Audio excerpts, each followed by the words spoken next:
My name is Clara Hayes. I'm 31 years old. And this is how my family tried to erase me. It was late. Just before Christmas. The fluorescent lights of the Dorchester shelter buzzing overhead. I was finishing up some case notes, trying to ignore the smell of instant noodles. When my phone rang, it was my mother, Sharon, calling from the immaculate silence of their Beacon Hill brownstone. Clara. She started, no preamble, and her voice tight. About Christmas Eve dinner, we've had to make some adjustments. Adjustments? Morgan's bringing Julian Croft. And, well, your work, dear. It's just a bit of a depressing look. Not the right image.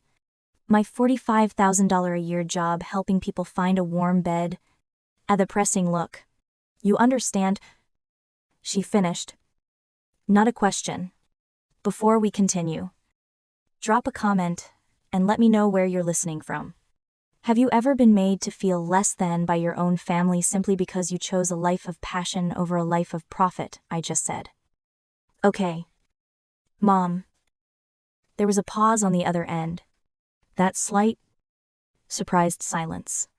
I think she was disappointed I wasn't fighting. Not giving her the drama she expected. Oh. Well. Good. You're being sensible. I hung up before she could say anything else. You didn't feel anger. Not really. Just a familiar coldness. A quiet click of a lock falling into place. I stared at the wall of my tiny Dorchester apartment, which cost me half my salary. It was covered in thank you notes from shelter clients, drawn in crayon and ballpoint pen. My sister, Morgan, lived in a penthouse overlooking the Boston Common that cost more per month than I made in a year.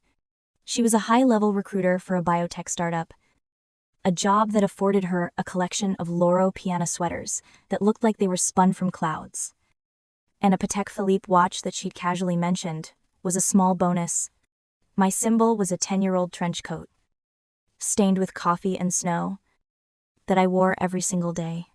For years, I wondered why my parents, Sharon and David, participated in it. Why they'd polish Morgan's achievements until they blinded everyone, while my own were quietly put in a drawer. David would slide my social work award out of sight. Sharon would change the subject if I mentioned a client's breakthrough. Now I understand it. It's a classic psychological dynamic. In a family driven by ambition and the fear of not enough, there has to be a golden child and a shadow child. Morgan was their golden child. The one who would live out all the ambitions they never could. She was their proxy for success. And to make that dynamic work, to keep that delicate, toxic balance, they needed me to be the shadow child, the quiet one, the accommodating one, the one who was sensitive and lacked ambition, the one who was, ultimately, invisible. They weren't just enabling Morgan, they needed her to be that way to validate their own life choices. And they needed me to be my way, so I wouldn't challenge her. They all played their parts perfectly. All except one. My grandma Judith. She was the only one who ever visited me at the shelter. She'd show up in her frugal wool coat, sit on a folding chair, and just watch me work. She never lived in the Beacon Hill house. She kept her own small apartment, the one she'd had for 50 years, and filled with books and the smell of tea. I remembered her visiting me last winter. Just before the end, she'd watched me help a man, shaking from the cold, find a new pair of boots. After he'd left, she'd put her hand on mine. Her skin felt like paper, but her grip was steel. They confuse price with value. Clara, she'd said, her voice still sharp. It's a sickness. People who wear their bank accounts on their wrists are usually the poorest ones in the room. Never forget that. Never let them make you feel small for having a heart that works. I missed her so much it felt like a physical ache. She'd been gone for 2 years. But I'd kept her secrets. I'd kept every single one. My phone buzzed again almost immediately. A text from Morgan. Mom told you good. Don't be dramatic.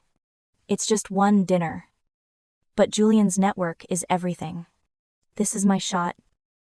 I stared at the message. This is my shot. As if her entire future rested on one Christmas Eve dinner. And I was the single piece of garbage she needed to take out. I typed back one word, understood. My lack of a fight must have infuriated her. Because a second later, my phone was ringing. This time, I answered. What do you mean? Understood, she snapped. No hello. You're not even going to fight God. You're pathetic. Glada. I'm trying to help you. Don't you see? You can't show up in that coat you always wear and talk about, I don't know, soup kitchens. Not when Julian Croft is there. I wasn't planning on it. I said, my voice perfectly level. Look. She sighed. That false, theatrical patience she used.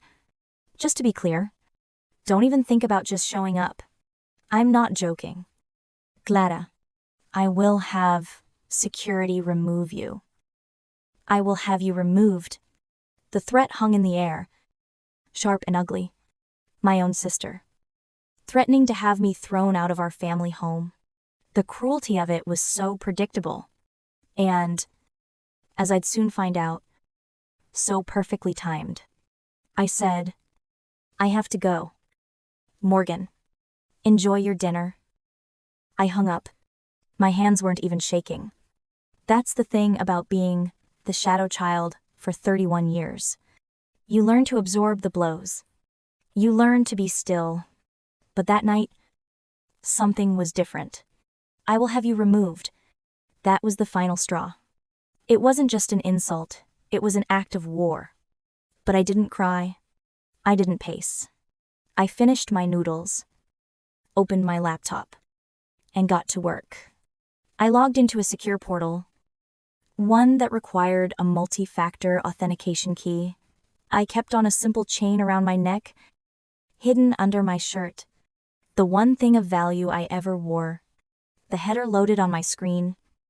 Simple, elegant, and powerful. The Judith Hayes Foundation, $50 million in assets. I clicked on the Board of Directors tab. And there, at the very top of the directory, was my name. Clara Hayes, chairman of the board. My grandmother, the frugal woman in the wool coat, had secretly built an empire funding affordable housing initiatives and homeless outreach programs across New England. And for 2 years, she had personally trained me to take it over. I opened the event file for the First Light annual charity ball, scheduled for 3 days after Christmas, to be held in the magnificent Bates Hall at the Boston Public Library. I scrolled through the 500-person guest list, a list that included every major philanthropist and developer in the city. My sister was right.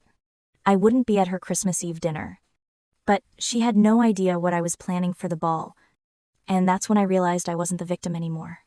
I was the one setting the trap. My grandmother always said revenge was beneath us. But justice was everything.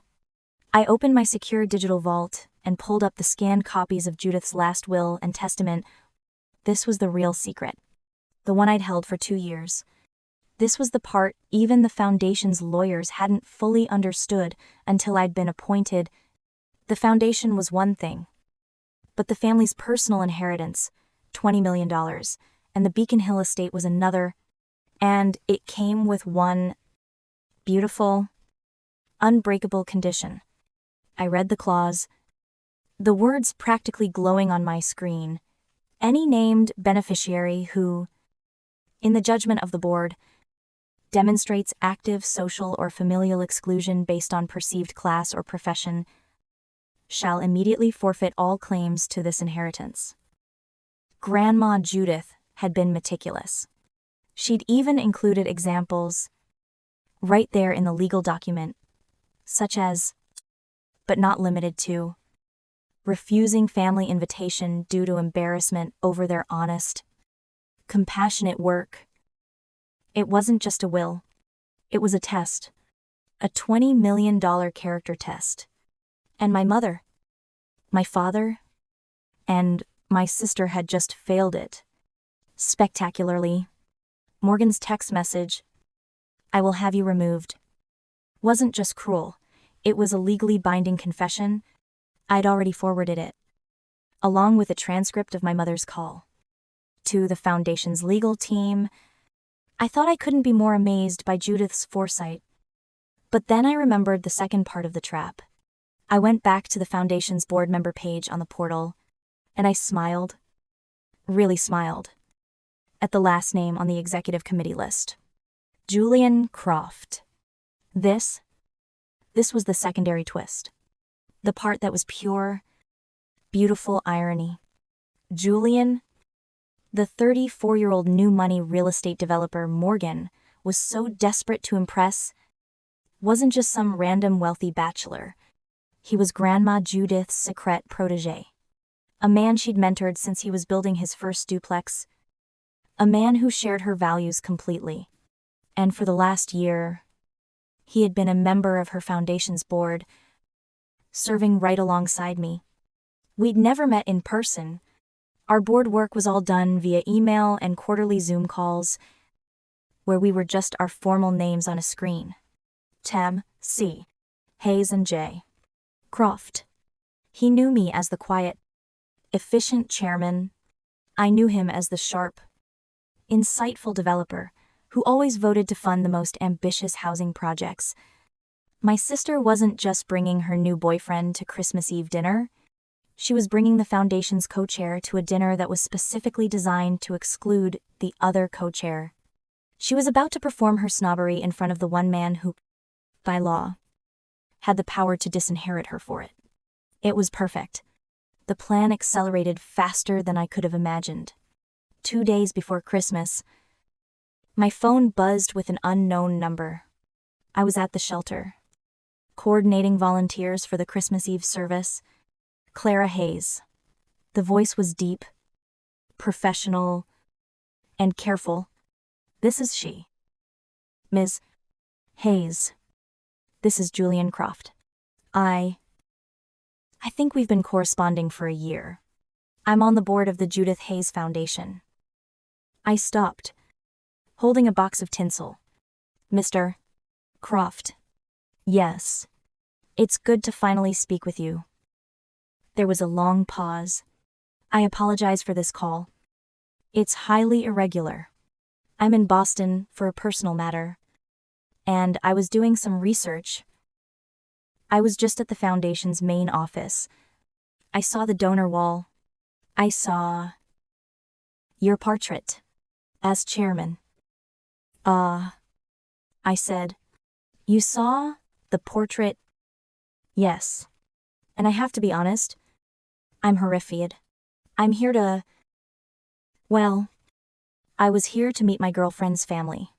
Her name is Morgan Hayes." I just stayed silent. Sometimes the best tool is silence. She told me. Julian continued, his voice tight with anger, that her sister, Clara, was... How did she put it? Unemployed and institutionalized. She said the family had to exclude you from events because you were unstable and caused scenes. She painted this picture of a tragic, bitter recluse. Each lie was a small, sharp knife. I hadn't realized how thoroughly she had erased me. "And then I see your portrait," he said, "at the foundation your grandmother built. The same foundation I've been so proud to serve. I realized I've been deceived." "Mr. Croft," I said quietly, "you were dating someone who could erase her own sister for social gain? What you do with that information is, of course, up to you." "I've already done it," he said. his voice cold. I ended it. I don't associate with people who lie about family, especially when they lie about the very values they pretend to uphold. He paused. Will you be at the ball? I'm the chairman. Mr. Croft. I'm giving the keynote speech. Good. He said. I'll see you there. Madam Chairman. And, please, call me Julian. It didn't take long for the fallout to reach my door. That night, at 10 p.m., someone was pounding on my Dorchester apartment door. Not a polite knock. Pounding, like they were trying to wake the dead. I looked through the peephole and saw my parents, Sharon and David. They had never, not once, visited my apartment. It took a full-blown crisis to get them to my side of the city. I opened the door. My mother, Sharon, pushed past me, her eyes wide with panic. Her perfectly styled hair was a mess. What did you do? She hissed. Good evening. Mother. Father. Don't good evening us. My father. David said, slamming the door. Julian Croft broke up with Morgan at her office. In public, he called her a liar and walked out. Her career is on the line. Do you understand? That must be very upsetting for her. I said, pouring myself a glass of water. Upsetting Mom's voice was climbing. He said, he found out the truth about you. He went to the foundation. He saw your picture. Why didn't you tell us? Dad demanded. His face red. How could you hide this? Running a $50 million foundation. The same way you hid uninviting me to Christmas. I said. My voice wasn't loud, but it cut through their panic. You didn't want me there because my job was a depressing look. Your words? Mom. Because I'm too charity case for her rich boyfriend. That's different. Sharon started. Is it fix this? Clara. Dad ordered. Using the voice he used on his golf partners. Call Julian. Tell him it was a misunderstanding. Tell him you'll resign. Or whatever it takes to make this right for Morgan. I just looked at them. No. No, my mother looked like I had slapped her. No, I will not lie. And I will not resign to fix what Morgan broke herself. I walked to my desk and picked up 3 thick, embossed envelopes. You want to know the whole truth. You wanted to be part of Judith's legacy, then come and see it. I handed them the invitations. The first light annual charity ball, 3 days after Christmas. Boston Public Library. Black tie. My mother stared at the invitation, at Grandma Judith's elegant snowdrop logo. Mother's Foundation. Bring Morgan, I said, opening the door for them. She'll definitely want to be there for this. They left clutching those invitations like they were grenades. And in a way, they were. The fuse was lit. The night of the first light ball was exactly as Judith would have wanted it, ironically grand. Bates Hall in the Boston Public Library was breathtaking. Its soaring ceilings and green lamps glowing over 500 of Boston's most powerful and philanthropic. My family arrived like they owned the place. Morgan was in a glittering, backless gown, with my parents, Sharon and David, as her silent, well-dressed accessories. They took their assigned table, right near the front. I entered through a side door and was immediately met by Julian. Madam Chairman, he said, his smile warm and genuine. You look perfect. I was wearing a simple, navy blue dress. My uniform, as my sister would call it. The other board members joined us, shaking my hand, discussing the night's agenda. Across the room, I watched Morgan watch me.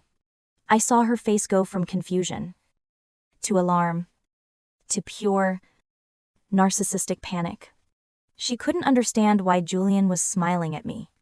Why the other board members were nodding at me with such respect. In her world, this was impossible. The shadow child couldn't be in the spotlight. As the event coordinator motioned for me to take the stage, Morgan did something I couldn't have planned better myself. She stood up, marched to the podium, and grabbed the microphone first. "Excuse me." Everyone, her voice, high and sharp, echoed through the hall. The room fell silent. "I am Morgan Hayes," she said, trying to regain her composure. "Judith Hayes's granddaughter. I just want to thank you all for being here to support my grandmother's hobby." A few people winced. "I'm so proud of what she built." Then, she turned and pointed directly at me, standing by the stage. "I even want to thank my sister, Clara, for being here. She works at a homeless shelter in Dorchester." She said the words like they were a disease. And I think it's so brave of her to show up at an event she doesn't understand. It just shows that anyone can clean up nicely if they try. The room was frozen in shock. The condescension was so thick you could cut it. Julian looked at me, his eyes furious. But I just gave him a small, calm nod. I walked up to the podium. Morgan stepped aside, looking triumphant. I took the microphone. "Thank you, Morgan," I said, my voice calm and clear, carrying through the silent hall. That was the perfect introduction. I turned to the crowd. My sister is right. I work in Dorchester. I spend my days with the people this city tries to forget. And my grandmother, Judith, saw them, too. In fact, she built the $50 million foundation you are all supporting tonight. To serve them, a gasp rippled through the room. Morgan's face went white. "But before we begin," I said, "my grandmother left a final message for an occasion just like this." I signaled the tech booth. The lights dimmed. A life-size, shockingly clear holographic message of Grandma Judith appeared on stage. She was sitting in her simple apartment, not the Beacon Hill house. My mother let out a small, strangled cry. "If you are seeing this," Judith's voice filled the hall, strong and sharp, "it is because my family has failed the test." The hologram explained everything: the $20 million personal inheritance, the Beacon Hill estate, and the unbreakable clause disinheriting any beneficiary for active social or familial exclusion based on perceived class or profession. Judith's hologram then looked right at Morgan's table. As proof of this failure, I am now playing a voicemail left for my granddaughter, Clara, just 2 days ago. And then, Morgan's own voice, cold and cruel, filled the entire library. "I will have security remove you." The color drained from my father's face. Morgan looked like she was going to be sick. The hologram of my grandmother spoke one last time, her voice devoid of all emotion. "You have failed. Morgan Hayes, Sharon Hayes, and David Hayes, you are hereby, and with the full power of my estate, disinherited." Effective immediately, the hologram of my grandmother faded, leaving a stunned silence in its wake. Then, "Shouse," Morgan screamed. "This is illegal. She manipulated her."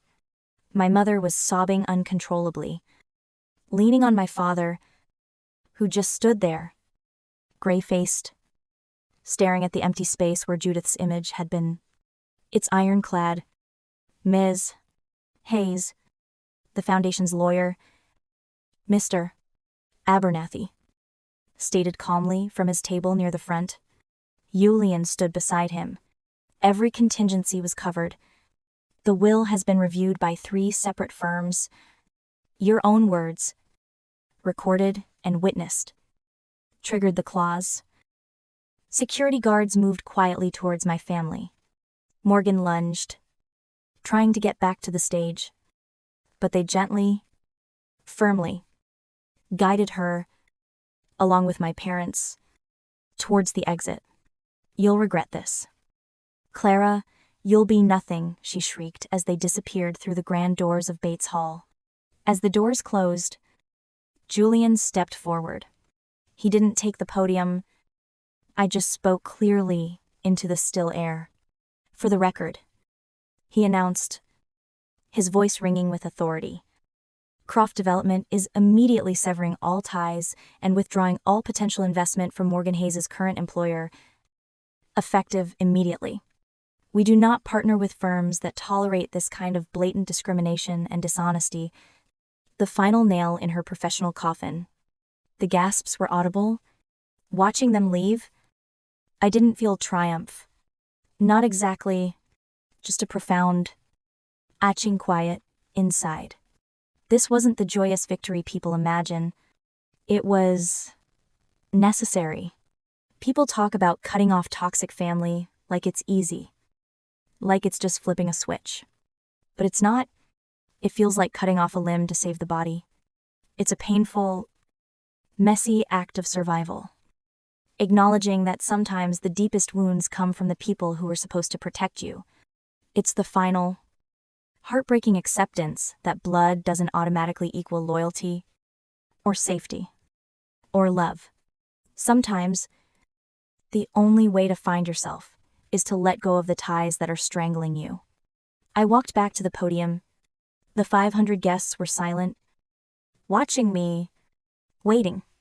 "I want to be clear about something," I said, my voice steady, amplified by the microphone. "I never wanted the inheritance money. I didn't even know about the conditions in the will until after my grandmother passed. I kept quiet these past 2 years because I needed to see who my family truly was when they thought I had nothing." I clicked the remote. A new slide appeared on the screen behind me, the First Light Housing Initiative. "Tonight," I announced, "I am honoring my grandmother Judith's true legacy. The entire $20 million of the personal inheritance and the Beacon Hill property will be immediately donated to the Judith Hayes Foundation. It will fund this new initiative, dedicated to building permanent, dignified, affordable housing units right here in Boston. For the very people my family deemed depressing looks." For a moment, silence. Then, someone started clapping. Then another, and another. Within seconds, the entire hall was on its feet. The applause echoing off the marble walls. I saw tears in the eyes of people I knew, ran shelters and outreach programs across the city. "This is for you. This final part isn't just my story anymore. It's a letter to everyone who has ever felt like they were on the outside, looking in, especially within their own family. To everyone who was told to be quieter, smaller, less ambitious, less you. To everyone who chose a path of passion and purpose, only to be met with judgment or ridicule. Your value is not determined by their opinion. Your worth is not defined by your paycheck or your job title. That feeling of not belonging, it's not a reflection of your inadequacy. It's often a sign that you've outgrown the space they tried to keep you in. Your dignity isn't negotiable. Stand firm in that knowledge. Even if you stand alone, especially then, my family, of course, tried to fight the will. And what the lawyers found in Morgan's finances, well, that's a story of pure desperation for another time. But I have to ask you, do you believe true justice was served? Or should I have given them a second chance? Let me know your honest thoughts in the comments.